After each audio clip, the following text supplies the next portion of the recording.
Bueno, pues ya estamos en la redacción abierta, de vuelta con Alicia Rubio. Alicia, ¿qué tal? Buenas tardes. Hola, buenas tardes, Bienvenidos. encantada de estar aquí, sí. Saben ustedes que hoy es miércoles, son las 6:30 minutos, 6:35 para ser más exactos, y este debería haber sido el espacio de debate que tenemos todos los miércoles. Y digo debería haber sido y no es, porque después de intentar por todas las maneras posibles, por tierra, mar y aire, por correo electrónico, por WhatsApp, por SMS, por llamadas telefónicas y por redes sociales, que algún miembro, iba a decir miembra, fíjense ustedes hasta qué punto el lenguaje nos hace ya jugar malas pasadas. Algún miembro de cualquier movimiento feminista de Madrid Capital o de la Comunidad de Madrid, hemos insistido, lo hemos intentado por todas las maneras posibles y ha sido imposible que ningún miembro de cualquier organización feminista estuviera aquí en este debate para discrepar y enfrentar su postura a la de Alicia Rubio. No lo hemos conseguido, tengo que pedir disculpas,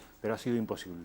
Incluso tenemos un correo electrónico que estoy pensándome si hacerlo público o no, de Femen, de la presidenta de Femen, en el que explica las razones por las que no viene a Intereconomía, y muy simpática no es, desde luego, con esta casa. El caso es que nadie ha querido presentarse a defender su postura públicamente, nadie ha querido pues eso, exponer a los espectadores de Intereconomía en qué consiste el feminismo para ellas.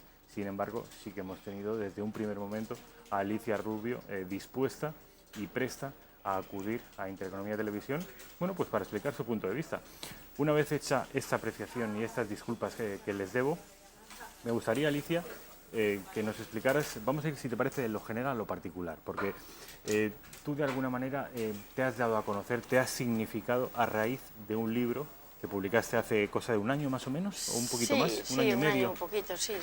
Un libro en el que Alicia Rubio se dedica a derribar, según su propio juicio y su propio criterio, todo lo que considera los mitos, los tópicos y las falsedades de este nuevo feminismo que cada día, esto ya es una cosa mía, no se lo imputo a Alicia, es más opresivo y más ofensivo, más hostil a las libertades.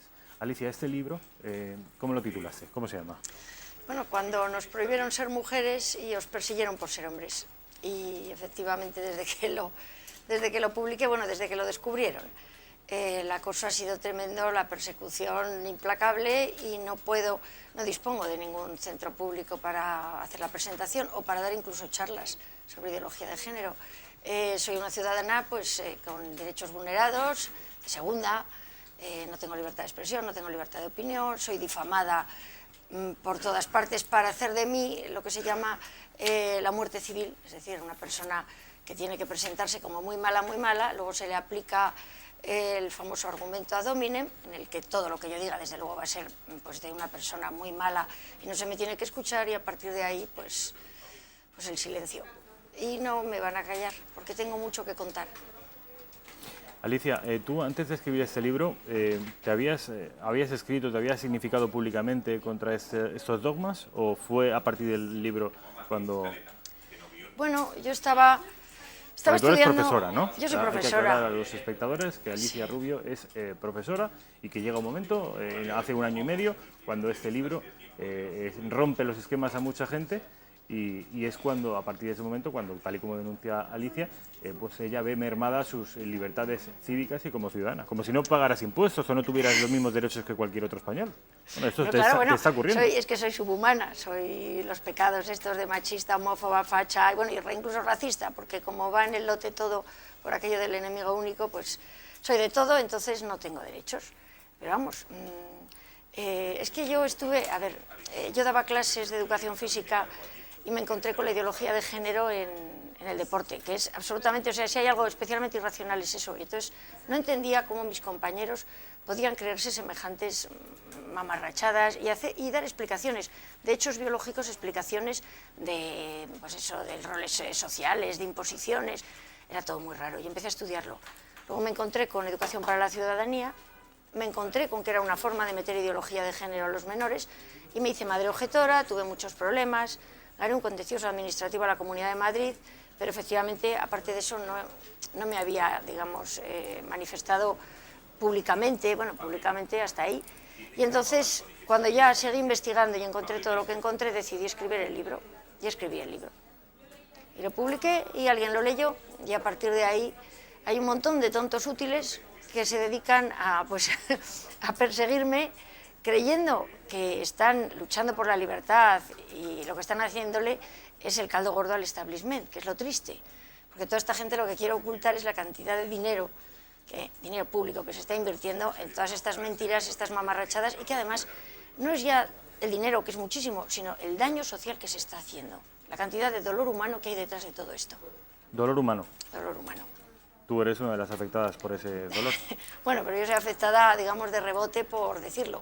Es decir, todo el dolor que está causando la Ley Integral de Violencia de Género, todo el dolor que está causando las Vamos leyes por de salud partes. Ley sexual. Integral de Violencia de Género. ¿Qué es esto para nuestros espectadores, Alicia? ¿En Pues, qué consiste esta ley integral? ¿Es la de, te refieres a la de la Comunidad de Madrid? No, la Ley Integral de Violencia de Estado. Género es una ley estatal que sacó Zapatero el 28 de diciembre, para más broma, en la que se vulnera el derecho de los hombres a la presunción de inocencia. Es una ley específica para un tipo de violencia que consigue que se ignoren el resto para magnificar esa. ¿Pero para qué? Para invertir miles de millones en resolver eso, después de crear una alarma social. Se crea una alarma social, parece que es que aquí se matan muchas mujeres, sin embargo, las cifras de crímenes de hombres a sus parejas femeninas es de los inferiores, de los menores de Europa y probablemente de los menores del mundo, muy por debajo de cualquier país sudamericano, de cualquier país africano o de cualquier país musulmán. Entonces, se crea una alarma social, se invierte un montón de dinero, no se resuelve nada, incluso hay más crímenes, y eso sí, hay miles y miles de hombres que empiezan a pagar las consecuencias de no tener presunción de inocencia. Y entonces empiezan a subir los índices de suicidios en situación de divorcio. Y entonces se ocultan.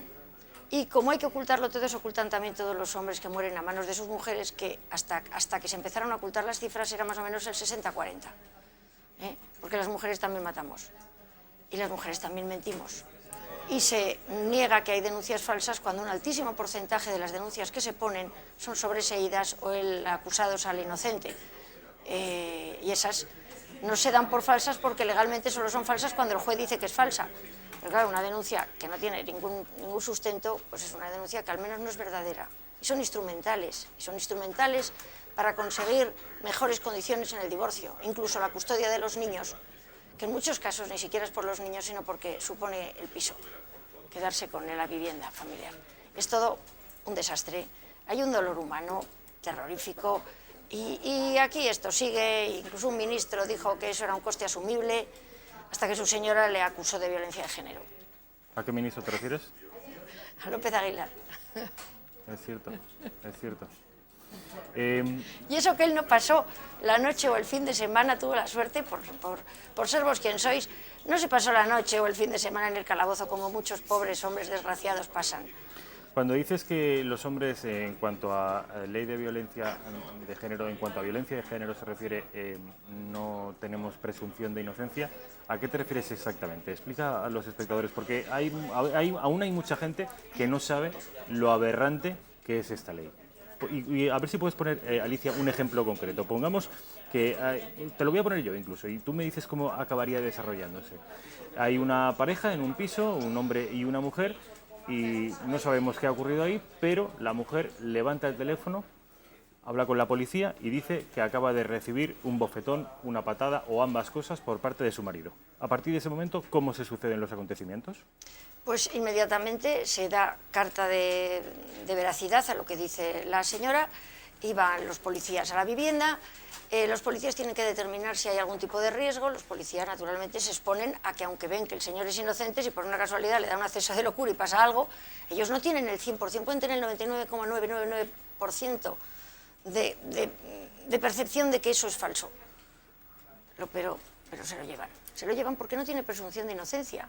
O sea, porque el hombre es un maltratador por naturaleza. El hombre pasa el fin de semana, además es que encima las abogadas feministas... ¿Necesariamente, obligatoriamente? Necesariamente, por lo que me han contado. Es decir, todos los casos que yo conozco son de hombres a los que en el momento que su mujer les ha puesto la denuncia, salvo que ya estuvieran fuera, se les mete en el calabozo durante el fin de semana, si lo hacen el fin de semana, o durante un día hasta que pueden declarar delante del juez. Y a partir de ahí comienza el calvario de que tienen una orden de alejamiento de su casa. Ha habido casos de hombres que no han podido coger ni el cepillo de dientes, ha habido hombres que se han pasado muchísimo tiempo sin ver a los hijos, y luego, pues como las cosas de palacio van despacio, pues empieza a tramitarse esa denuncia.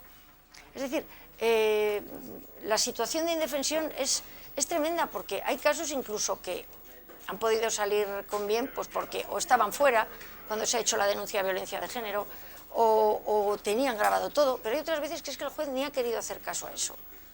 Que luego ya... Por poner una denuncia por violencia de género, ¿qué atribuciones tiene la mujer denunciante con respecto del hombre? Además de que el hombre vaya directamente al calabozo como mínimo durante un día. ¿Tiene más posibilidades de quedarse en la casa, los niños? Sí. En los procesos de divorcio, inmediatamente las abogadas recomiendan que la mujer pida la custodia, porque la custodia supone el piso y supone una paga de una pensión por los niños, que además no se tiene en cuenta que el otro 50% lo debería pagar la señora, y muchas veces se supone que todo lo tiene que pagar el varón. Bueno, entonces entonces le dicen a la señora que le amenace con la denuncia de violencia de género. Yo lo conozco en varios casos. El hombre aterrorizado pide ayuda, pero si no cede la custodia, se le pone la denuncia de violencia de género, y entonces es cuando inmediatamente sale de casa, se queda sin custodia y se mete en un proceso judicial tremendo. ¿Pero eso es automático? O sea, una denuncia por violencia de género automáticamente quita la custodia al padre. Sí, porque se supone que es un maltratador. Entonces, bueno, se supone, pero nadie no hay un juez que lo haya... Porque no tiene presunción de inocencia. Es a lo que vamos, ese es el asunto, ese es el verdadero problema. O sea... pero esto no es constitucional. O sea, esto se ha... La ley integral de violencia de género tuvo 180 y tantas cuestiones de inconstitucionalidad por parte de muchísimos abogados que lo vieron absolutamente aberrante. Parece ser que las que realizaron la ley fueron sobre todo y muy especialmente la Asociación Socialista de Mujeres Temis, y tiene un montón de cosas que son inconstitucionales. Y sin embargo, por el voto de calidad de doña María Emilia Casas, esto en el Tribunal Constitucional, que hay gente que le llama prostitucional, el Tribunal Constitucional la dio por válida. Es el mismo caso que está sucediendo con las leyes LGTBI, que vulneran 5 derechos constitucionales. Son tremendas, son una especie de versión de esta ley, pero para los heterosexuales. Además, con un delito especialmente laxo, que es el de homofobia. Vamos, Alicia, hemos pasado de la ley integral de violencia sí, bueno, de género... es que es todo ideología de género. Que yo creo que ya nos ha quedado bastante claro cuál es su origen con Zapatero, cuáles son sus prerrogativas, en qué consiste, los riesgos que tiene el varón. Me gustaría decir una cosa. ¿Sobre esta ley? Sí, sobre la ley de violencia de género. Cuando salen señoras muy campanudas explicando que hay un 0,0,1 de denuncias falsas, esas cifras, hay que decir de dónde salen. No salen de todos esos señores que luego las denuncias son sobreseídas, y de todos esos señores que luego salen absueltos, que son más del 80% de las denuncias que se ponen. Salen de que cuando ya ha llegado ese caso a juicio, el juez ve tantas contradicciones que deduce testimonio de la acusadora y certifica que eso es una denuncia falsa. Es ese ínfimo porcentaje. Ni siquiera meten las denuncias de hombres que después de salir inocentes, que en realidad no salen inocentes sino culpables no probados, y una feminista es capaz de decirte que lo que pasa es que no se ha podido probar su culpabilidad, y se queda tan fresca, porque el hombre es culpable. El hombre es culpable, lo que pasa es que es un culpable que ha tenido la gran suerte de que no había ninguna prueba. O sea, hasta aquí llega la locura. Entonces, cuando ese hombre, naturalmente, sale absuelto, pone denuncia a su mujer. Al principio había muy pocos, ahora hay más, porque realmente salen tan destrozados de todo eso y tan económicamente arruinados que no pueden. Pero empieza a haber un porcentaje incluso de un 2% de hombres que ponen luego denuncia a sus falsas acusadoras. Sin embargo, eso tampoco se contabiliza. Entonces vamos a hablar claro de las cifras, vamos a hablar claro de lo que está pasando. Pues hablemos claro. ¿Qué porcentaje crees, Alicia, o hay algún porcentaje oficial sobre las denuncias falsas? Sobre las denuncias falsas, ese, pero porque es el que legalmente, es decir, el juez dice esto es una denuncia falsa. Porque lo dice, es decir, en el lenguaje jurídico eso es lo único. Pero claro, ¿qué hacemos con ese 80 y tantos % de denuncias de hombres que han sido sobreseídas o que el hombre ha salido absuelto? ¿Qué son? Es decir, de cada 10, el 8 han sido sobreseídas o el hombre ha sido suelto. Sí, O sea, esas son las cifras entender, aproximadamente, sí. Esas son las cifras. es aberrante. Sí, es francamente aberrante. De cada 10, 8 son finalmente el hombre, y seguramente todos esos hombres han pasado por la cárcel durante un día. Al menos sí, luego los hay que, bueno, que se les complican las cosas terroríficamente, porque claro, luego están los que tienen la orden de alejamiento y intentan hablar con ella, y entonces ella les pone una denuncia y entonces sí que van a la cárcel porque hayan incumplido una orden de alejamiento judicial. Están los que viven muy cerca de su ex y se tienen que ir porque la ex les puede denunciar de que no cumplen la orden de alejamiento. Hay casos tan aberrantes como que un muchacho que iba siempre a comprar al kiosco el periódico entraba dentro digamos, de los metros de alejamiento y ella le puso una denuncia. Es decir, y terminó en la cárcel. La casuística es tan absolutamente absurda que es como para que nuestros políticos, en vez de endurecer esta ley como están haciendo y hacer un pacto de violencia de género, empiecen a plantearse qué clase de sociedad quieren y a dónde nos están llevando. Porque es que esto no admite un análisis serio, no me extraña que no hayan venido. Alicia, vamos a pasar de la Ley Integral de Violencia de Género a las leyes LGTBI, que estas sí que son de ámbito autonómico, ¿no?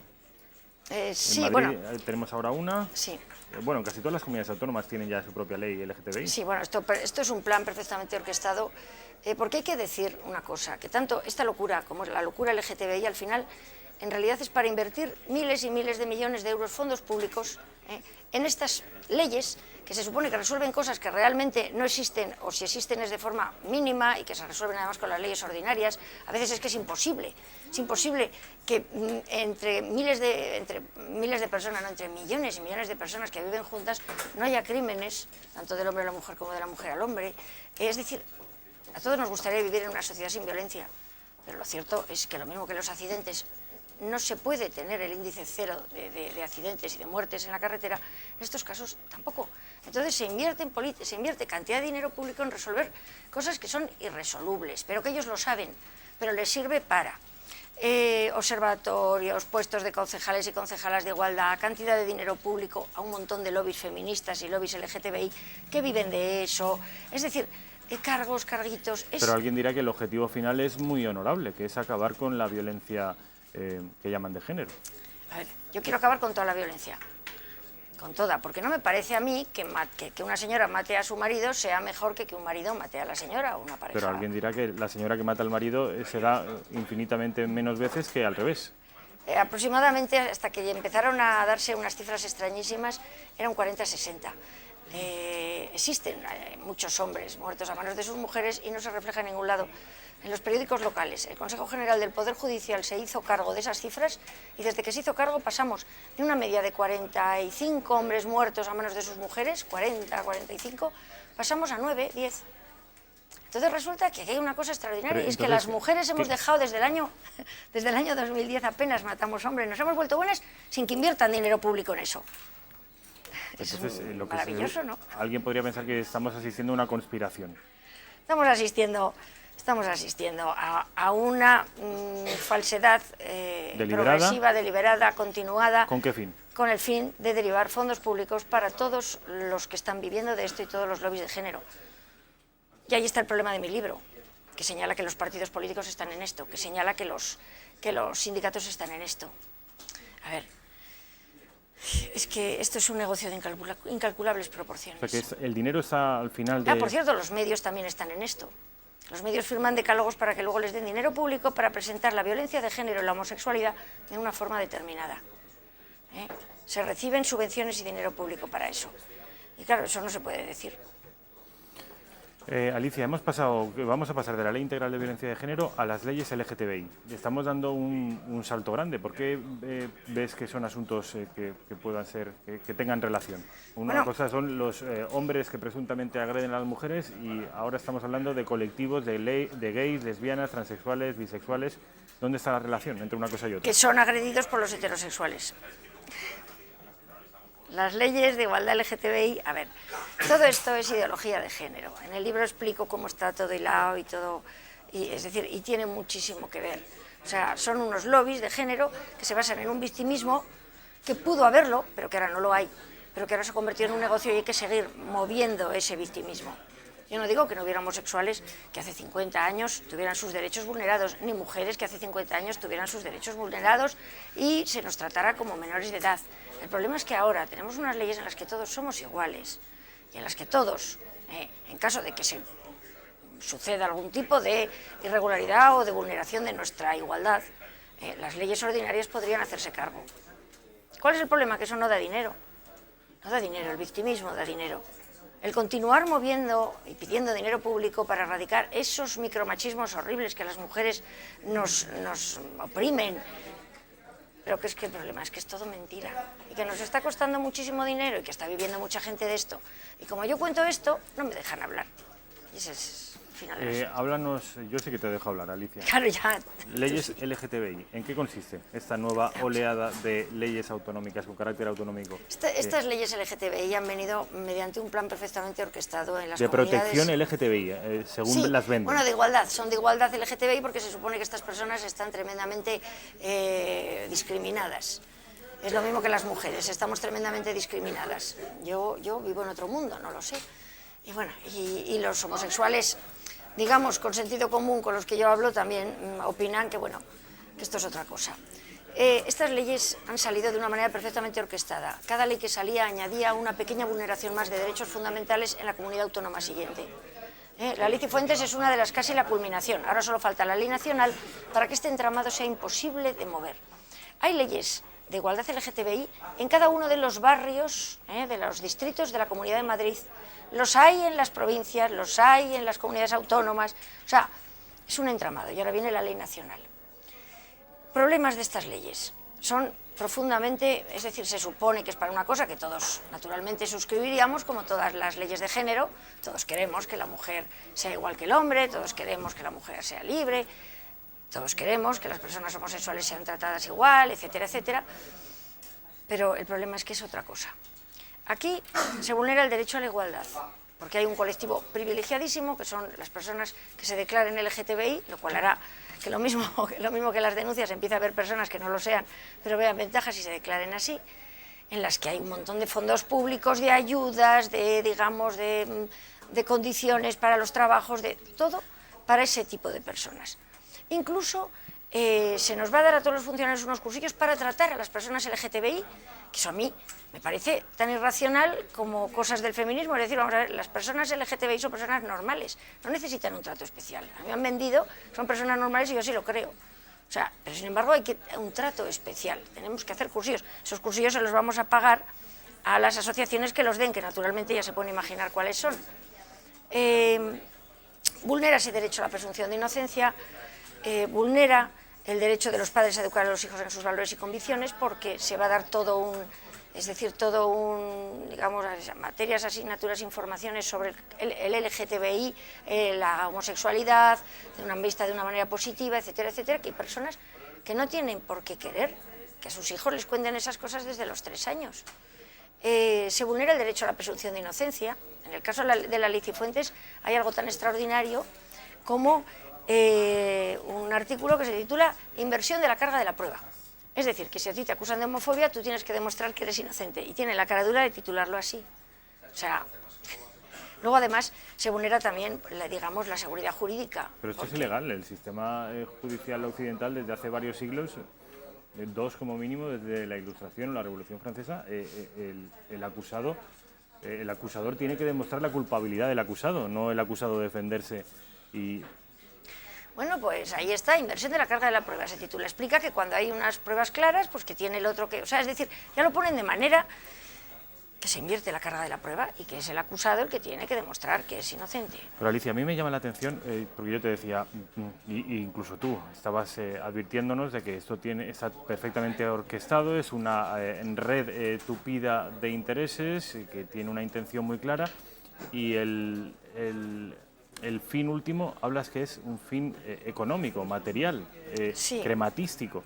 No hay, porque yo he leído que en realidad lo que se pretende va más allá de lo material, es un cambio de cosmovisión del ser humano, de la persona y del mundo, que va más allá de lo material. Aquí lo que se pretende es cambiar los valores occidentales, que habían sido siempre los mismos hasta hace 50 años, y cambiar en realidad una visión metafísica del ser humano.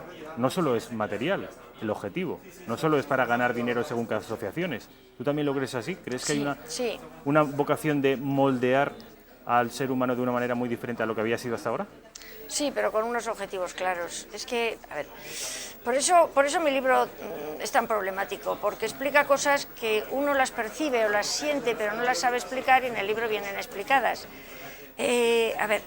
A ver, como los grupos intermedios, todos estos lobbies, a ver, primero están la casta de abajo, son todos los chavalitos escrachadores que se creen que están luchando por la libertad y la diversidad.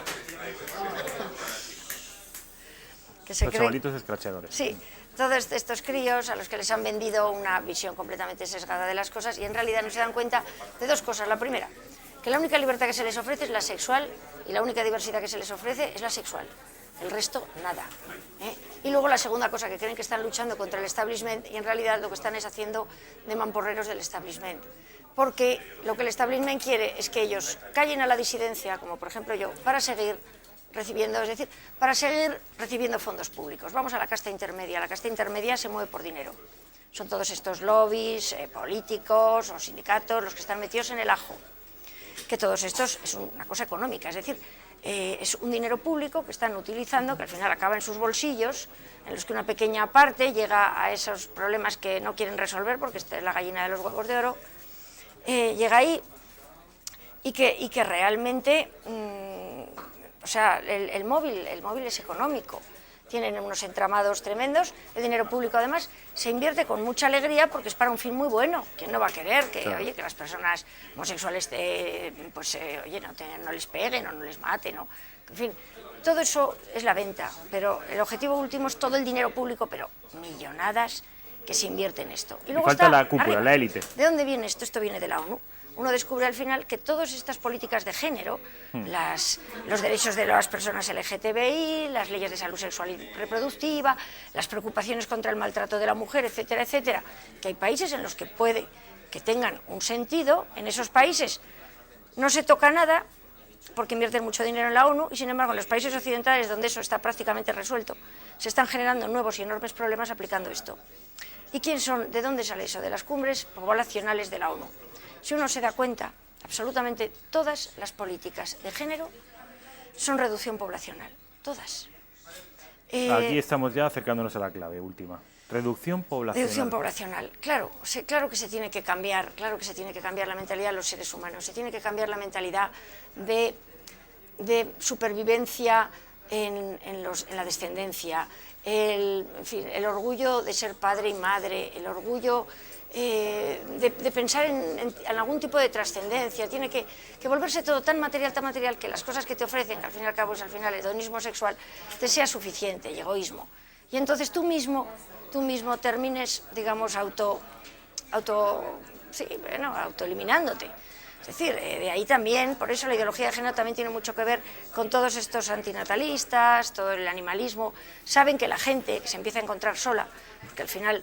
¿Pero qué interés hay en reducir demográficamente? La reducción poblacional del planeta. ¿Por qué? Bueno, creen que somos muchos. Tampoco es tan discutible como el cambio climático, pero decidieron hace tiempo que somos muchos y que crecemos mucho. Y entonces... ¿Y hay algún nombre?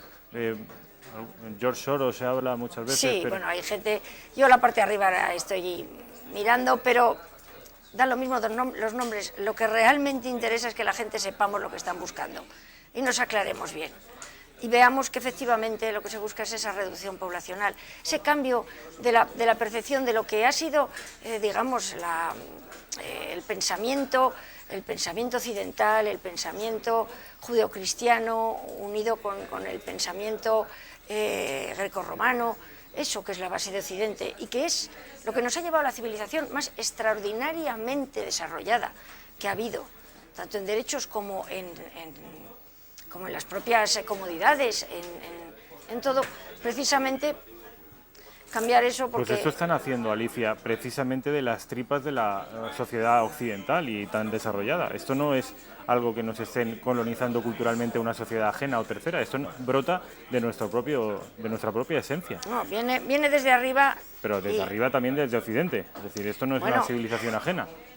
porque hay determinadas personas, a ver, que aprovechando la civilización occidental y aprovechando todo eso, las libertades, consideran... nuestro sistema de libertades y tal, están aprovechándose de esto. Sí, claro, y consideran además que, bueno, a ver, si no...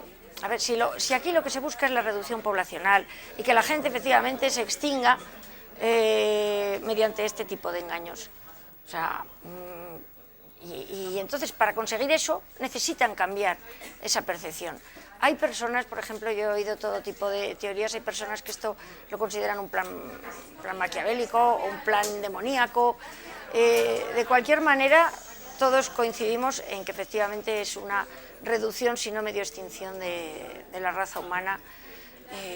Se daban cifras, es que realmente es tremendo ver cómo al final todo viene de la ONU y todo viene de arriba y todo viene de las cumbres poblacionales y está funcionando. O sea, entonces, pues bueno, pues es probable que haya unas grandes familias para las que nosotros no seamos más que bichos que ensucian, bichos que ya han dado todo de sí, que ya esto de consumir ya empieza a ensuciarles su jardín y ahora lo que interesa es dejar el jardín libre de bichos. Tú, yo.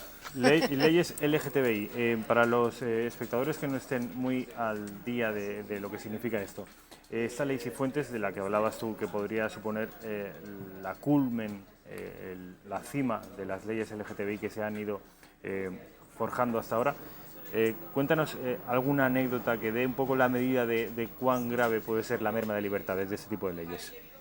Bueno, es que una de las cosas también, que otro de los derechos fundamentales es el de la seguridad jurídica, se han creado una serie de delitos que son totalmente laxos y además a merced del acusador.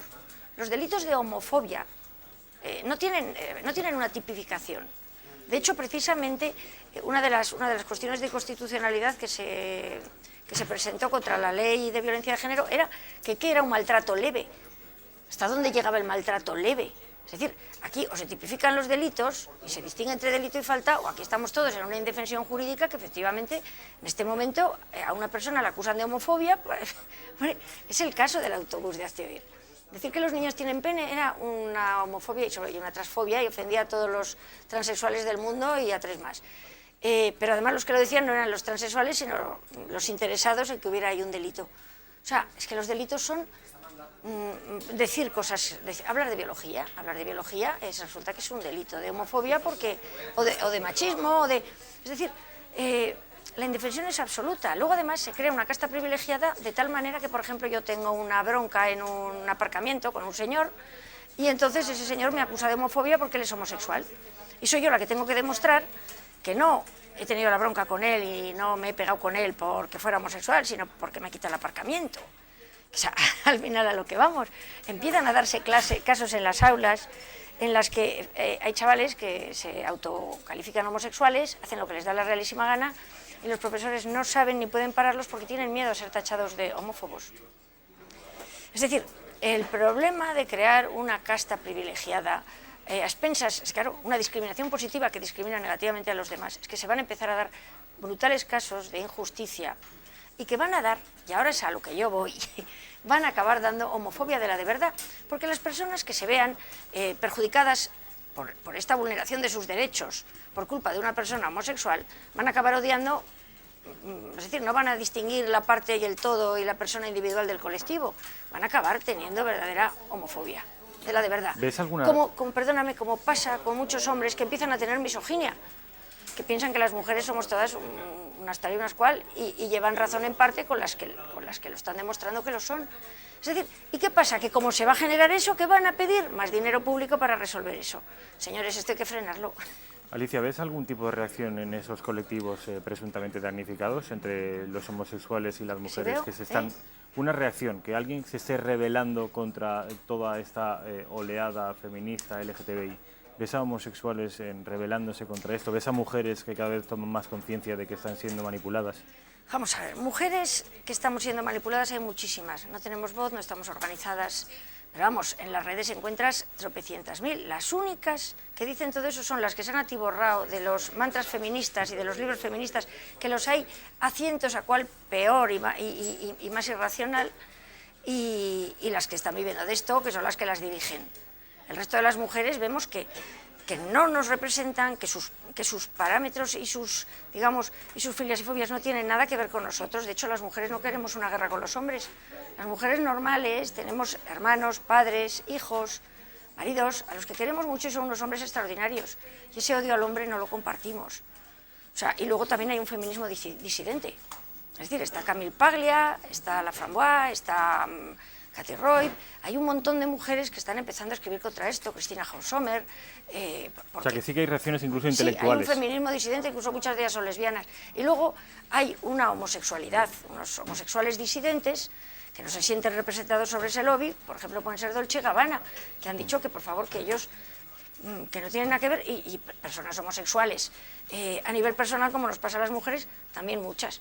Pero tanto las feministas, los lobbies feministas, como los lobbies LGTBI, se han arrogado, sin que les hayamos votado y sin que nada, se han arrogado la representación de homosexuales y de mujeres. Y encima, los políticos les hacen caso como si eso fuera verdad. Y encima les dan subvenciones como si eso fuera verdad. ¿Cuál es el problema? Que no es verdad. Y que estamos miles y millones de mujeres a las que no nos representan. Para empezar, todas las chicas guapas que han perdido el trabajo haciendo de azafatas de Fórmula 1 y de otros porque se cosifica a la mujer. Las que la cosifican son ellas, las feministas. Son las que la cosifican porque nos están utilizando para sacar dinero en contra de nuestra voluntad. Porque la chica que se pone su minifalda y es un bellezón tiene derecho a hacer con su cuerpo lo que quiera, porque es que al final es eso. Hacer con su cuerpo lo que quiera. ¿Tú crees que estamos asistiendo a una nueva oleada de puritanismo, como defendían estas actrices e intelectuales francesas? Que en realidad se reduce a una cuestión de puritanismo. Puro puritanismo, es una vergüenza. O sea, porque es que además, claro, yo soy una mujer libre, liberada y me considero perfectamente capaz de defenderme de un hombre que me pueda ofender, porque puede haber un patoso, naturalmente. Pero me encuentro con que las nuevas generaciones parecen señoras de esas del siglo XIX que se desmayaban. Claro, porque es que lo que me ha dicho ese hombre, me ha dicho un piropo, es que me han invitado a un café. Se han vuelto locas. ¿Qué es esto? O sea, para eso era la liberación de la mujer, para terminar, es decir, para terminar de ser unas puritanas en manos de una sociedad puritana, a terminar siendo unas puritanas en manos de unos lobbies feministas tremendamente además arbitrarios. Oiga, déjenme en paz. Y por último, Alicia, porque nos tenemos que despedir, tenemos que irnos a publicidad, pero no me gustaría que nos marcháramos sin que me hablaras de esa presunta brecha salarial que existe. Ponte que estamos tú y yo trabajando en el mismo puesto de trabajo, yo por defecto voy a cobrar un 25% más que tú por el hecho de ser hombre, o esto dicen las estadísticas. Bueno, lo primero es que yo no entiendo, si hay una mujer que hace el trabajo igual que tú, le van a pagar un 25% menos, ¿cómo no te despiden inmediatamente y cogen a una señora? Si eso fuera verdad, lo normal sería que no hubiera más que mujeres trabajando. Y luego, claro, si hacía falta, pues algún hombre, que como salen más caros, a ver, porque las empresas lo que quieren es ganar dinero y que sus empleados rindan. Y si voy a poder pagar un 25% menos a una señora, lo haría. ¿Qué problema hay? Que es mentira. Vamos a ver, lo primero que hay que aclarar... Oficiales. Ahora voy. A ver, lo primero que hay que aclarar, y es muy importante, es que esto se está volviendo a sacar ahora porque va a haber el día 8 una huelga de mujeres que no tiene un encaje, no tiene manera de encajarlo con las leyes vigentes de huelga, porque tienen que ser sobre reivindicaciones laborales. Entonces han empezado a sacarlo de la brecha para intentar encajarlo. De hecho, además, tengo un artículo en el que los sindicatos lo explican. Ya estamos intentando encajarlo, entonces están sacándolo de la brecha o sea, una auténtica vergüenza. Y ahora vamos a la brecha. No son estadísticas oficiales, yo todavía no las he encontrado. Y hay un político, el señor Sánchez, que un día decía que la brecha era el 24, otro era el 30, otro el 18. No existen, por una sencilla razón. Porque los 3 millones de los 18 millones, casi 19 millones de población activa que estamos, 3 millones y pico de funcionarios ganamos igual hombres y mujeres. Los otros 3 millones y pico de autónomos, ¿usted conoce algún autónomo que diga, como soy mujer me pago menos? Yo no. Y luego vamos es decir, ya estamos hablando de 1/3 de la población, y ahora vamos a los otros 2/3. De todos los contratos temporales, los pagos son por hora. Y no hay ninguna diferencia entre hombres y mujeres, salvo de unos céntimos. Es decir, me parece que como era 12,2 los hombres, 11,96 las mujeres. Y luego del resto de la población que queda, claro, ahí nos encontramos con que ahí parece un porcentaje de un 15% de diferencia, y estamos hablando ya de 1/3 de la población, un porcentaje de diferencia que claro, se empieza a descubrir que es que las mujeres no tenemos no estamos apenas empleadas en empleos de riesgo. Los pluses de peligrosidad, los pluses de nocturnidad, no los tenemos.